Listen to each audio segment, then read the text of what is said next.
what I'm always encouraged by when I visit the schools are the kids. At one point this trip, we saw 11 kids on an 8-foot bench. Education is the focus, but evangelism is very much a part of the program. It builds self-esteem. Any child that goes to school and is successful, it builds esteem, self-worth, teaches them value in themselves, which helps keep them from entering into gangs, drug and alcohol abuse. Thank you for joining Mercy Today. How do mercy and compassion break down barriers and change everything? How do they bring hope? Be inspired as our guests share about the life-changing, soul-impacting work through the ministry of Mercy, Inc. and its partners. Here's your host, Dr. Dan Critchett. Well, here we go again. Another episode of Mercy Today Radio. We get to tell the story of how compassion changes everything, and it really does. And this episode today is really going to bring that out for us. And we get to tell about the great work of Mercy, Inc. and its partners and friends. Over the years, one of the areas of the world where Mercy works with partners is on the ground in Haiti. There is a medical center there. There's a whole other program about that. And it serves thousands of people every year with good quality medical care and a heart of love. Mercy has been involved with disaster relief, and what we're going to focus on today is called Starfish Kids. If you've heard these episodes before, then we have talked with Cindy and Bud Lenker with Starfish Kids, and this is a child sponsorship and development program, very active, very alive in Haiti. Now, some of the Mercy staff and leaders have lived and worked in Haiti, some of them for quite a number of years, and there's much, much good ministry that has gone on there and much more to do. For this episode of Mercy Today, we focus on the Starfish Kids program. And when you have a heart for the precious kids of Haiti and you see the huge challenges they face, you just want to do something. Well, Starfish Kids is a great way to start, and it is at least a beginning. So travel has been restricted to Haiti and most of the rest of the world, as we know, for the past year due to COVID. And finally, a team was able to travel there. And so what did they see and what did they hear? And I guess my question as a pastor and a missionary trainer is always, what is God up to among the churches and schools with the Mercy partners? And what is the state of ministry and Starfish Kids in Haiti? Well, let's ask them. Two of them are with us here in the studio right now, and I already mentioned their names, Bud and Cindy Lenker, and today the title of the episode is A Praise Report from Haiti. In studio today is Bud and Cindy. Starfish Kids, Mercy, Inc. Child Development. We're going to learn about, there's a little bit of a tweak in the name, but again, the episode is A Praise Report from Haiti. Cindy over here on the left and Bud over here on the right, thank you so much for coming in today, and welcome to Mercy Today Radio. Our pleasure. Thank you, Dan. Good to be here. Glad to have you here. We've known each other for, it seems like a long time. It's really been less than a year, I think, totally. But, man, a lot of ministry miles for that. So let's jump right into it here. And I want to hear you guys give this praise report. And I understand that, Cindy, you're going to be doing most of the answering and the conversation, and Bud is going to jump in when appropriate. Bud is very involved with other parts of ministry in Haiti, with buildings and maintenance and all that stuff. So for Starfish Kids, let's go. You just got back. Yep. And why did you go now? I mean, I think it might have been a little challenging even just to get okay to go, right? It was a little challenging. But why now, particularly? We wanted to be able to visit as many of the Starfish schools as we could during our trip. We wanted to evaluate those and gather information, reconnect with the pastors, and just be an encouragement to them. We also wanted to let them know that Starfish is undergoing some transition from previously being an OMS directed One program. Mission Society. For those who, One Mission Society. Okay. Now with Mercy coming on, and they were aware of those transitions, but they didn't really have a face to put with that. Sure. Okay. Now, you have been there before, so maybe just give us a brief summary that the two of you have been very actively, very busy, very contributing there, very giving and loving there. Can you just give us a brief snapshot of what you have done there before? Sure. Bud and I made our first mission trip to Haiti in 2005. And while we were there, the Lord called Bud to full-time ministry in Haiti. It took me about 5 years to get on that train. Wow. Okay. So then we ended up fundraising and going to Haiti and serving from 2011 to 2013.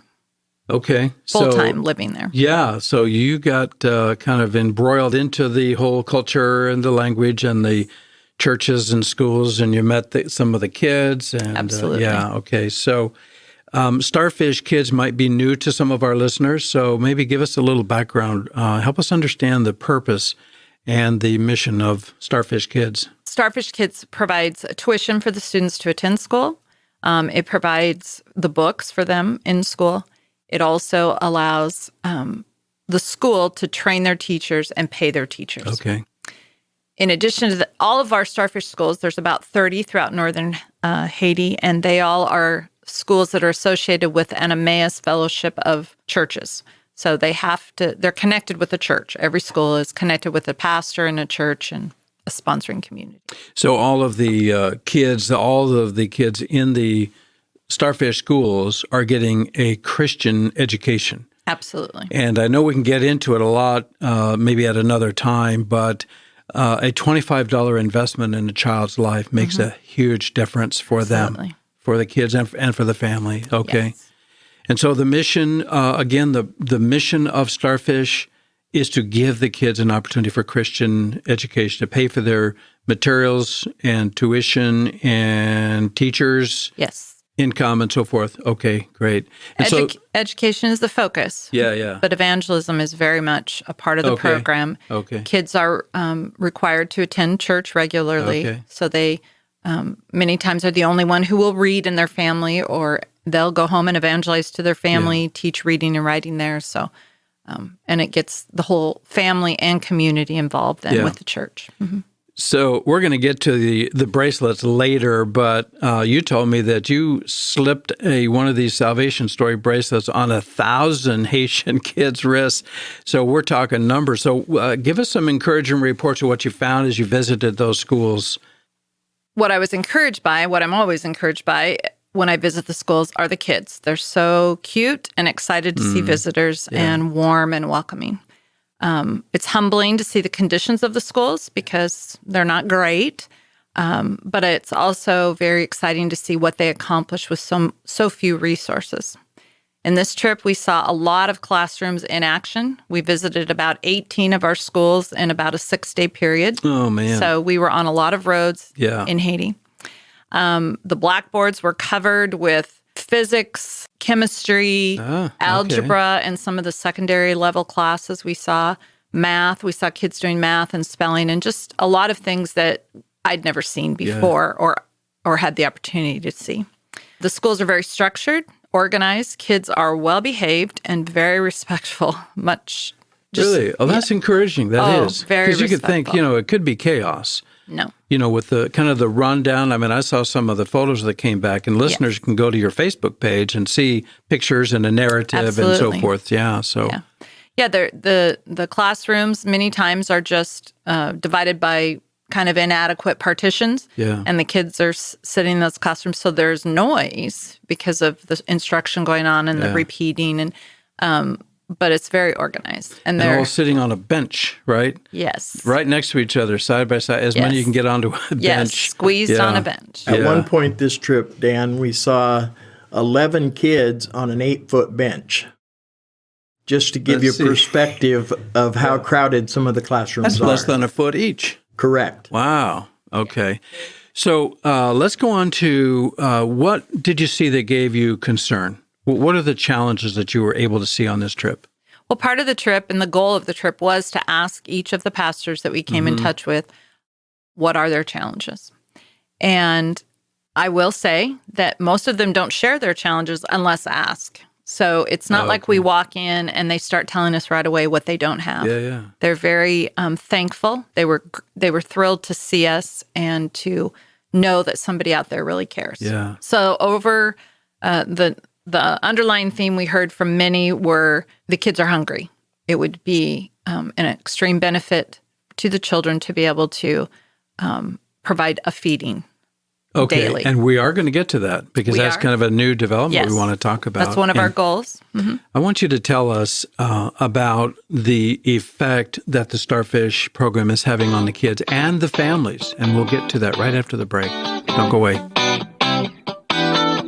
Do you or someone you love need assisted living but are afraid you could never afford the cost? Glasswater Creek of Plainfield is for you. If you income and Medicaid qualify, you can move into Glasswater Creek for a fraction of the cost of market rate assisted living. Glasswater Creek of Plainfield is a game changer, bringing an affordable assisted living option to the west side of Indianapolis. Schedule your visit today at glasswaterplainfield.com or by calling 317-839-5808. That's 317-839-5808. I'd like to give a big thank you to the Covenant partners who make this show possible in the Indianapolis area. Thank you to the Ron Blue Trust, Wisdom for Wealth for Life. Find out more about this great partner on our website, MercyToday.global, and click on the Marketplace page.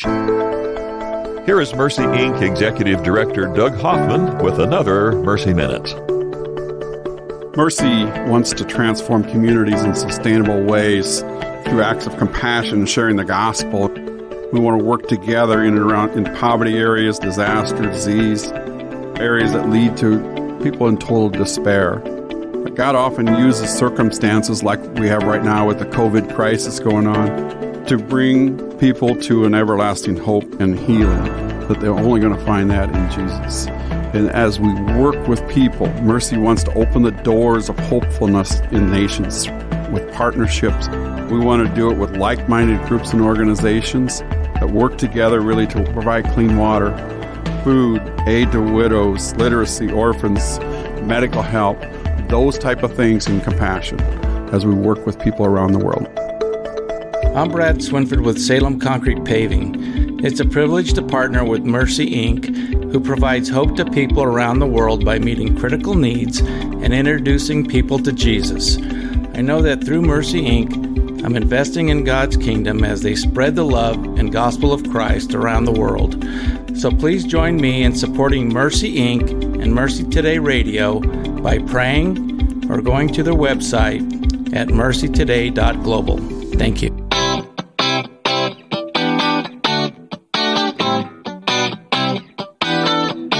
We are talking with Bud and Cindy Lenker, and the title of today's episode is A Praise Report from Haiti. So let's get right back into it. And let's finish up, Cindy, with a couple of the challenges that you found there. And I'm sure your heart goes out when you see these things that maybe coulda, woulda, shoulda, been better, or there's so much that could be done. But what did you see there that caused you concern? Well, besides the feeding for the children, that is kind of a top priority. The other thing we heard from pastors is getting more sponsors, because that provides them consistent funding to train their teachers and pay their teachers. And what we found out this time that I didn't know in the past was an average teacher earns about 100 to 1,800 Haitian goods, their form of currency, monthly, which is equivalent to about $20 or $30 US monthly. Oftentimes, this is considered a really good job in Haiti for them. And oftentimes, if the school can't pay their teachers, they might train them, and then the teacher can go get a better paying position at another school. Okay. So they lose a good teacher. Yeah. So hang on a second. You said that they told you that with more sponsors, they could pay their teachers more or have more teachers to fill the need? They could consistently pay them. Okay. And they could pay them potentially more as well. Good. I want our listeners to hear that, because we'll give them an opportunity to find out about sponsorship and how they could step in and be a part of that. Good. Thank you. Anything else on the concerns or challenges? The other one is always the physical building itself. Yeah. They need, some needed roofs. They were leaky. Some have inadequate classroom space. Some of them are really dangerous. They have kids meeting in 10-sided classrooms upstairs on the roof of the building, but there's no railing or anything around the outside. Yeah. And when it rains, it floods. Several of the schools had flooded classroom areas, or some of the schools, the bottom floor floods completely and they can't even have class. I saw some of those pictures on your Facebook page. Yes. Yes. Yeah, you had a monsoon. Did you call it actually a monsoon? It was heavy rain. It was heavy rain. 4 of the days we were there, it rained 11 inches. Oh, man. So, and they didn't label that a monsoon. That was just rainy days. Okay. Wow. Well, they're sitting out there in the Caribbean. Yes, They're on the other side of the island from Dominican Republic. And it's right in the pathway there of weather and clouds and storms and hurricanes and all those things that go through. So I will say, even with the challenges, we heard a lot of great reports. Haitian government has testing that they do. And we heard reports of how well the students in the Starfish schools test and do and achieve through those testing. So that was an encouragement. In comparison with students at the government schools. Okay. So that was very encouraging. Yeah. Great.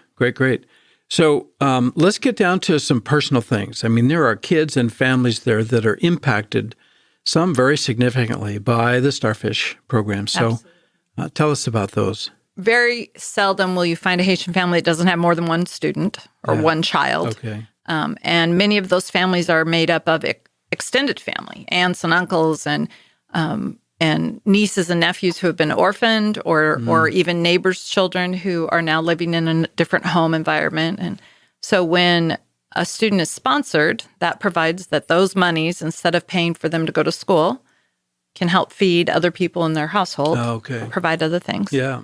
Or it might they might have opportunity to send a second child to school where in the past only one could have attended. It benefits the children because they may be the only one to learn to read or write in their home, and they can teach their siblings or even their parents. Does that happen a lot? It happens a lot. Yeah. So maybe they read to a younger sibling or to the parent or something? Yes. And then maybe they can't teach reading, but they can model it, and maybe they can pass that on. Yeah. Exactly. Okay. Evangelism, as I said, is a key component of the program. So these students go home, they learn about Jesus, they talk to their parents and family members about that or their neighbors.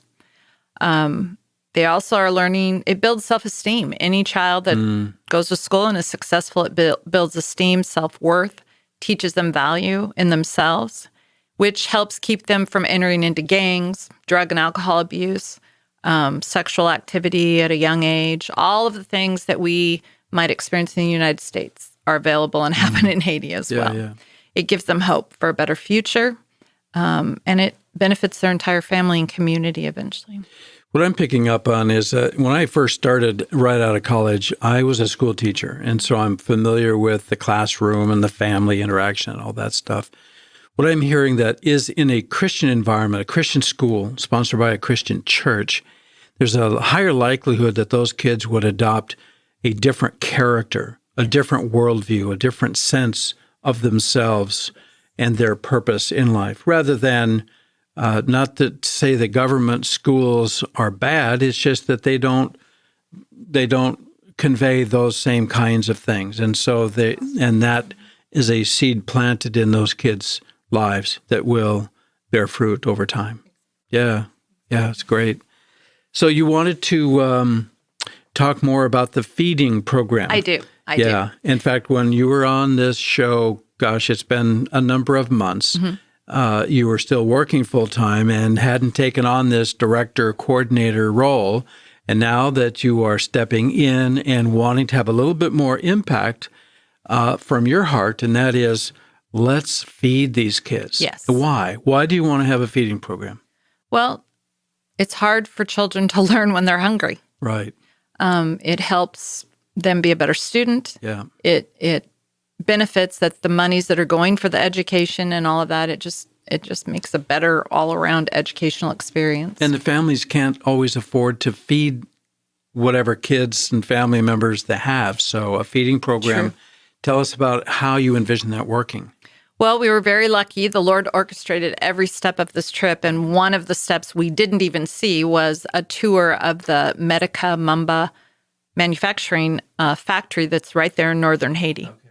Okay. This is a modern facility, very much like North American production. They use their biggest customer is UNICEF. They ship to 13 countries around the world, and they use Haitian peanuts as well as other imported product to create a nutritionally and vitamin-enriched peanut butter product that meets all the nutritional. They have four recipes for different ages of people. So all the way from infant and young up to elderly. And oh, okay. So they have for 25 cents a day, we could feed a child a packet of this peanut butter product with a roll or crackers to fill them up a little bit and provide. And something. so I think you mentioned that you would provide one of those. The feeding program would provide one of those. What did you call it? It's one a day for 5 days for each of the school days. Yes, and that would be not just for the Starfish children, but all the students in the school. Okay, great. If we can get a school funded at 30% of the total students, we can provide a feeding for those kids.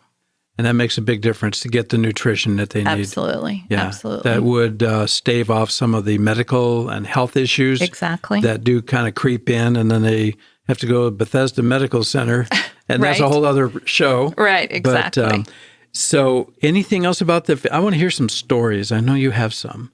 On the feeding or just stories in general? Because I do have a couple to share. I bet you do. We were very excited to visit a school and have a teacher come out who was teaching math and explain to us that he was a Starfish student, had extended and completed his education, and then come back to the community, lives there, and now is investing in kids, and was very thankful for the program. Did you say that he is now teaching in the same school? In the same school he attended. Yeah, and he was a Starfish kid. Yes. Yeah. Yes. So that was really exciting. Excellent, yeah. We also have known of a family, Bud and I, the single mother of 4, has been in the Vaudreuil community all the years that we've been visiting Haiti. She has 1 child and then a set of triplets. So as you can imagine, that's pretty challenging in even the States. And 2 of her triplets are graduating this year. 1 is looking to go into business administration and another into the medical field. And both have been Starfish kids their entire school career. So the triplets are in school now? 2 of the 3 are, yes. Okay. And they're Starfish kids? They are all They're both Starfish. What I'm hearing is this is a real human connection. Oh, yes. So if somebody is listening and saying, well, you know what happens if I send $25? Or when they add the feeding program, there will be a little bit more. Right. It really does have an impact. These kids, the ones that you're talking about, have been Starfish kids for a period of time. And look at the investment and success. And now that student, the gentleman, the teacher, is now, I think you used the word, reinvesting his life back. Right. And so you just never know how God's going to use your investment if you're listening and wanting to know what you can do. We'll give you an opportunity toward the end of the show, but that's fantastic. I like hearing that. So let's see. I had another one here.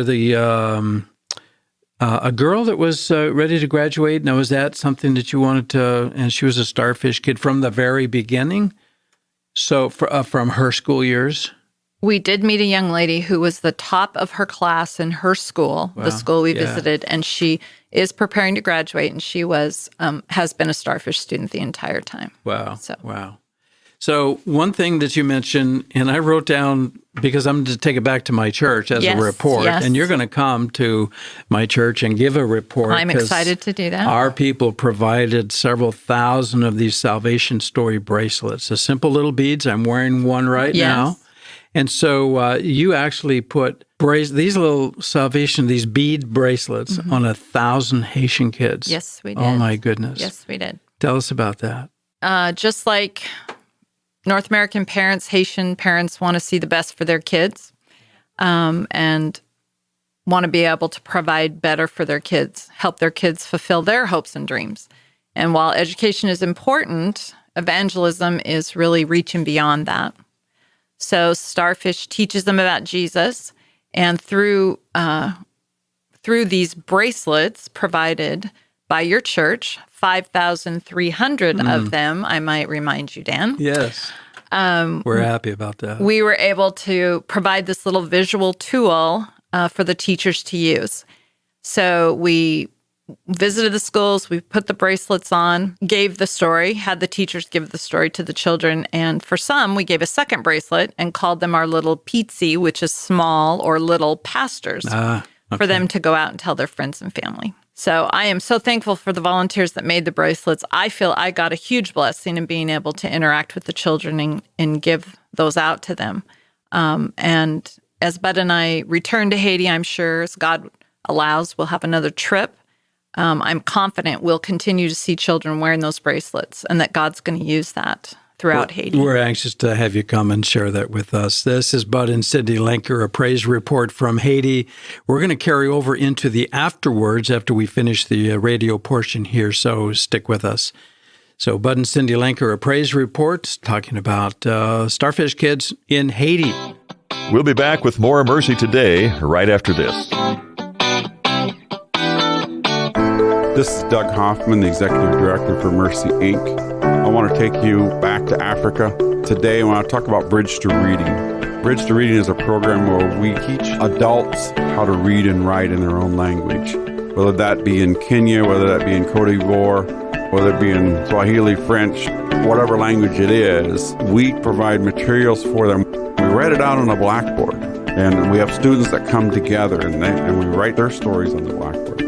But we're needing help providing blackboards, providing materials for those students.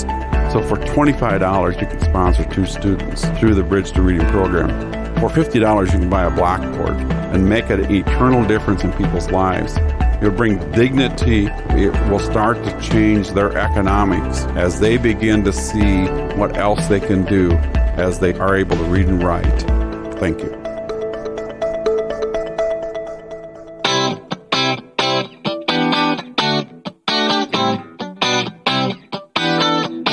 This is Doug Hoffman, Executive Director for Mercy, Inc. I want to thank you for listening to Mercy Today. Well, that time went all too fast. So Bud and Cindy are going to hang around a little bit, and we're going to go into the afterwards on the podcast portion of our show. And so if you're not on the podcast already on our website, you want to go to MercyToday.global, and you'll be able to hear the afterwards there. If you have questions about today's topic, go to that website, MercyToday.global. Connect with us, go to the contact form, and off we go. So I want to thank you for listening today. This is Mercy Today Radio, telling the story of how compassion changes everything. I'm your host, Dr. Dan Critchett, wrapping up this episode. And until next time, and I love saying this, may God help you be a part of what He is doing in our world today. So join us on the show again. Find out where in the world we'll be going next. Find all of our shows and a whole lot more at MercyToday.global. God bless you, my friend, and goodbye for now.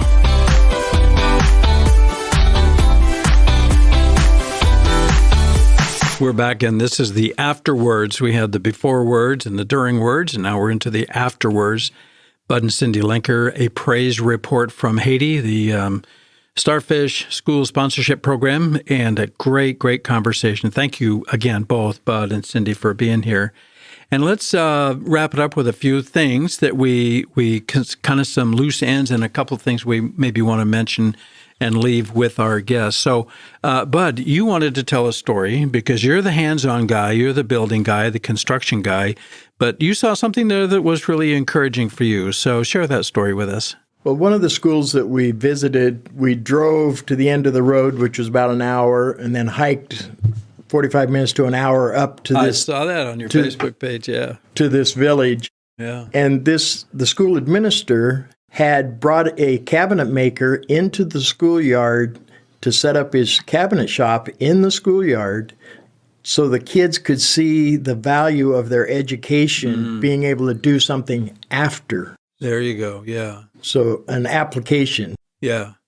And you said that he was using math and some of the school-type skills that you would learn. Absolutely. And he was using that in the trade of building cabinets. It was interesting. I wish I could give you a verbal picture of him doing math problems with a piece of charcoal on a board. Wow.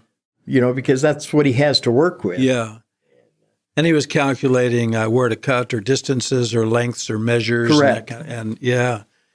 And so what did that say to you about a kid having the opportunity for school? Well, could see the value of, say, math. Yeah. You know, that there's things outside of just existing. Right. Right. So, And it's not just school learning, you pass the test, okay, I got that. Because a lot of times I remember my kids when I was a school teacher, I'm never going to use this stuff. And I'm sure that has crossed the minds of every student. But here he is worldwide. Yeah, exactly. Here he is using math in a trade that gives him a fulfilling place to serve and to help. And he was paid to do that, right? I mean, so was he earning a living or I don't know if it was just gave him a place to do his work or whether he was paid. Okay. I know he sells his cabinets. Sure, there you go. So I had a interpreter with me, and he and I had a pretty good conversation. I asked him about his tools, and so he proudly got out his one handsaw and 2 block planes, and that's what he builds beautiful cabinets out of. I kind of felt real lazy with power tools. Yeah. Oh, great story, though, because that's really normal. That's what you got to be creative, innovative. You got to figure out how you're going to use your education and your experience to make a living and to make a contribution. So absolutely, you were able to see that. Yeah, go to the Facebook page for Starfish Kids. You can see those pictures, and there's a couple of videos on there too, and some narrative and so forth. So yeah, good stuff. Lots of pictures. So Cindy, let's go back to you. We wanted to talk about the importance of sponsorship. Now that you're in the director coordinator role, you're going to ramp that up. You're going to be promoting that. Mm-hmm. And you were saying about the goals that you have. Now that you've been there, you see the situation, you understand what's going on, you have a vision for what can happen, and you're going to be kind of doing it, I don't want to say incrementally to make it small steps, but I mean, you have a strategic plan. Right. So let's talk about that. Well, one of the gentlemen on our team was our money guy from Mercy Inc., and Travis was so helpful to talk to us about how we could approach this and get some good foundation under the schools. I think we call that a CFO. Yes. Chief Financial Officer. Yeah. Bean counter, money guy, all of that. Right. Good Travis. Yeah, he's a good man. So each day after we'd visit the schools, we'd come back to where we were staying at the hospitality house, and we'd talk about what our observations were individually. And time again, we all kind of came to agreement that, yep, that's what I saw too, and that's a good plan. Good debriefing, yeah. Right. So at the end of the trip, we agreed that the best way that we could help the most kids longer term is to be kind of starting with one school, establish the feeding program, get that going, be able to have some stories and reports of how that impacts those children specifically, do a little research on, starting points and past testing after the fact and health and nutrition and all of those things.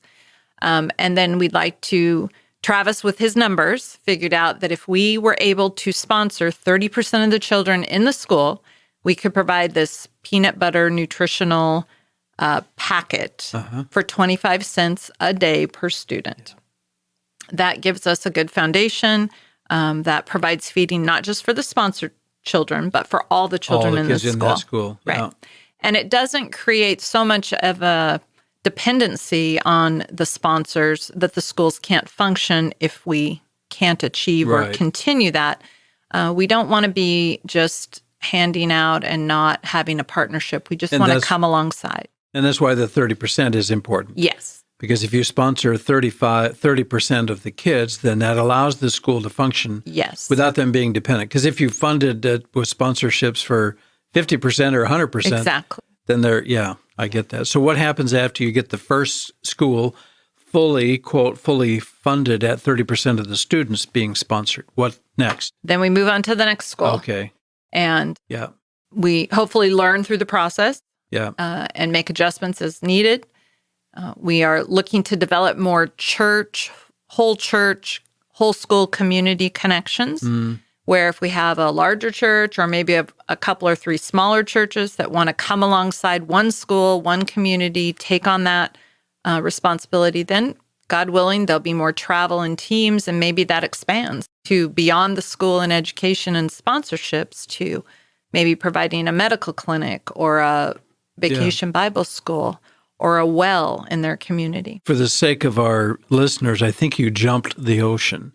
When you're talking about a church, you're talking about an American church North American. Who could take on a school or a group of kids as a church sponsoring project. Because before we were talking about churches, it was the Haitian churches in the Emmaus. Okay. Right. So that's kind of what we're referring to as our champion program. Sure, yeah. Okay. Where we do have one church in Erie, Pennsylvania that has done that. And it's been with one of our Starfish schools. They provide funding for 72 of their 300 and some students in that school. So that has been very successful. Yeah. The church has sent teams over to do Bible schools, to do parent training, marriage encounter things, educational things with business. And I mean, they just really have come alongside the community. Yeah, and that creates that partnership. I want pastors and church leaders and missionary people or mission people to hear that, because that is a way that you can partner and you're touching a lot of lives. Yeah. Not only feeding them and keeping them healthy, but giving them education, giving them hope. And the church can do that. I would just encourage pastors you go to our website, MercyToday.global. We'll provide all the connections and the information. And some of these initiatives are fairly new and fairly kind of getting started.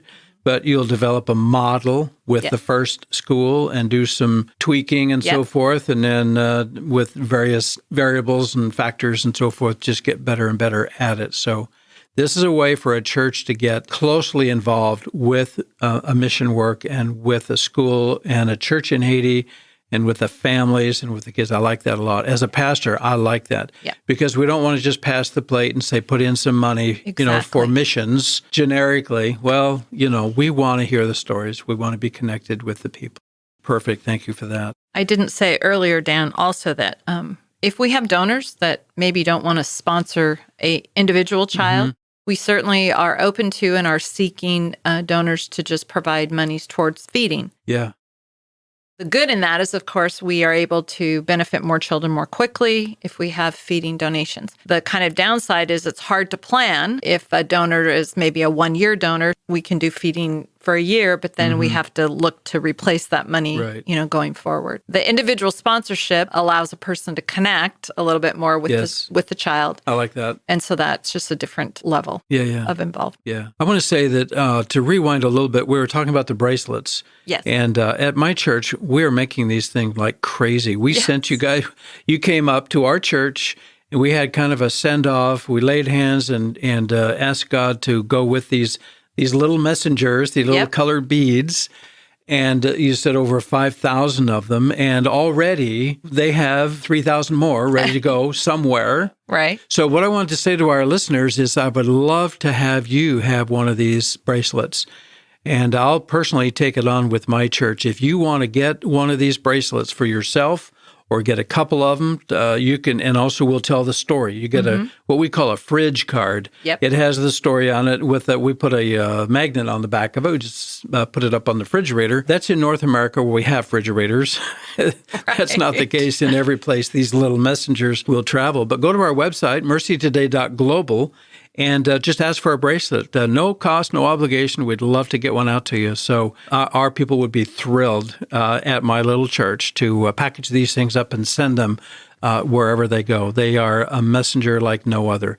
We have a lot of stories about how people have responded so beautifully to these bracelets. They do tell the salvation story. 5 colored beads, scripture verses on the little tag, the removable tag on each one. Anyway, so on we go. So anything else? I think maybe we're about ready to wrap up, but I wanted to go back to, Cindy, you were saying that if somebody just wanted to provide nutrition for kids, that they could, it's either a one-time donation or maybe monthly or... Now, I'm doing some math in my head, and it's $5 or maybe more, $5 or $10 to feed one child for a month. Have I got that right? That's about right. Because that happens only at the schools, so it's on school days. So for 25 cents, folks, what can you do with a quarter? Right? A day, right. It's in the couch cushion, right? It's in between there. It's on the floor in your car, under the seat. But that feeds, 25 cents feeds a child with this nutrition product for a day. And put those together and you get 5 or so dollars for one child for a whole month. I mean, we spend that much on 2 Starbucks lattes. Absolutely. Yeah. MercyToday.global. Go there and ask questions, ask for more information, give us some feedback, some input. We'll pass it all on to Bud and Cindy, and we'll be connected. My people are just thrilled to have these connections. And I use it as a relative term, but we have a small church. I mean, we have, back in pre-COVID, we were barely over 100 in Sunday attendance. 35 of our people have stepped up to participate in this little bracelet program. Praise the Lord. All doing different parts of assembly and all that stuff, and they're pleased to be involved with that. So, anything else, Bud? You want to wrap up with anything else? Okay, he's told his story, and Cindy, what else? Just maybe just talk to our listeners. Just speak directly to them. Well, first, I want to thank you for having us today and for your church. It is a exciting thing to watch people get involved. Starfish Kids is near and dear to our hearts. It has been for a long time.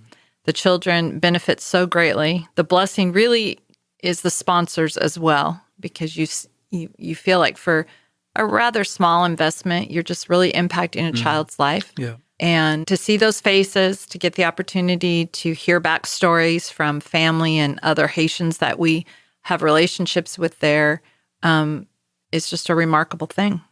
God is doing a mighty work in Haiti. It's a hard life. It's a difficult life. Everything about living in Haiti is difficult. Yeah. And for them to have Jesus and to be able to trust him every day for their future. When we lived there, one of the Haitians, it really hit home with us. We had a day when we talked about leftovers. Frequently in the United States, we might have a meal and we have leftovers. And what do? We put it in a little Tupperware container and we put it in the fridge. Right. And as we were talking with him, and he's a well-educated, he was our IT guy. He was very knowledgeable about things. And as we were talking about, leftovers one day, he kind of quizzically looked at us and said, leftovers? We don't have a word for that in Creole. And we're like, we were confused then. And he said, well, we don't have leftovers. We don't have refrigeration for the most part. We don't have, they don't have consistent electricity to have a refrigerator. And he said, if we have foods that are not being eaten during that meal, we take it out and give it to our neighbor or a person on the street, or we see children that are hungry. So it's just very humbling. But I often said, it's not that we've ever had to choose whether we would have a meal. It's what we're going to have for a meal.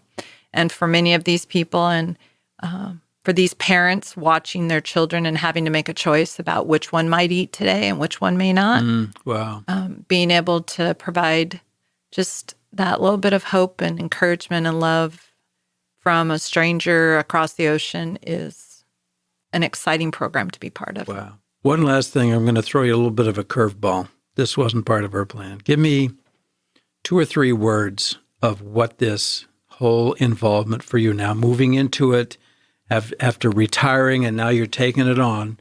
What does it mean to you personally? They could be 3 individual words, or you could build a little tiny sentence out of it.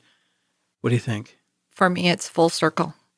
God did a mighty work in my life in 2005 when we went.